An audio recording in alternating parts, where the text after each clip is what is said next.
Mr. Speaker, the President of the United States.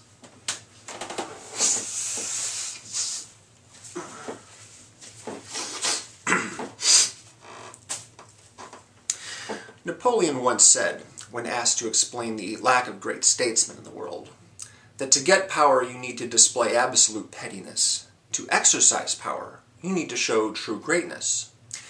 Such pettiness and such greatness are rarely found in one person. I look upon the events of the past weeks, and I have never come so to grips with that quotation.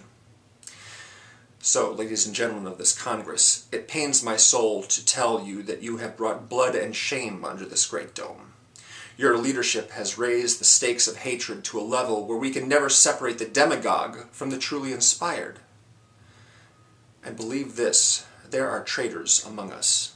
And I'm not talking about those of you who sided against your party leadership. I'm talking about those of you who were patriots to your party, but traitors to the necessary end result.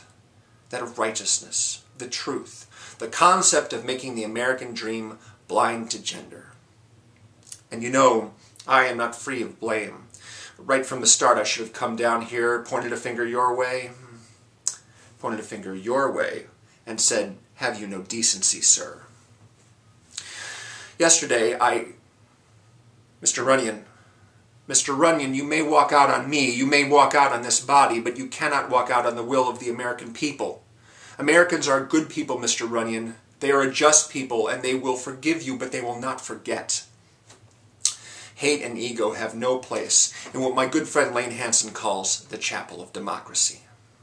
So let me make one thing clear. You come at us with whatever weapons you have in your arsenal, but there is no weapon as powerful as that of an idea whose time has come.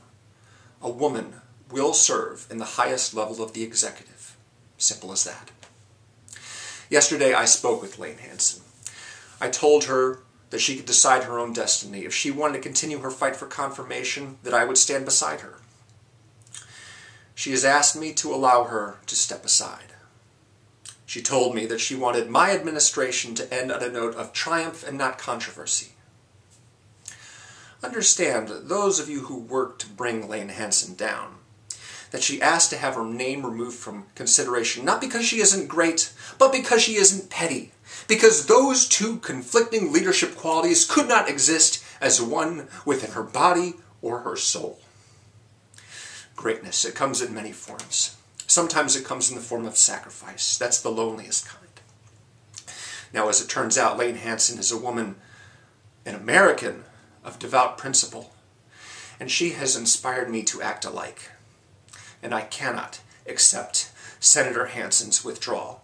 And I am now calling for an immediate vote of confirmation of Lane Hansen. And Mr. Speaker, I would like to make this a live roll call. I want to see the faces of those of you who would eliminate the possibility of greatness in American leadership because of half-truths, lies, and innuendos.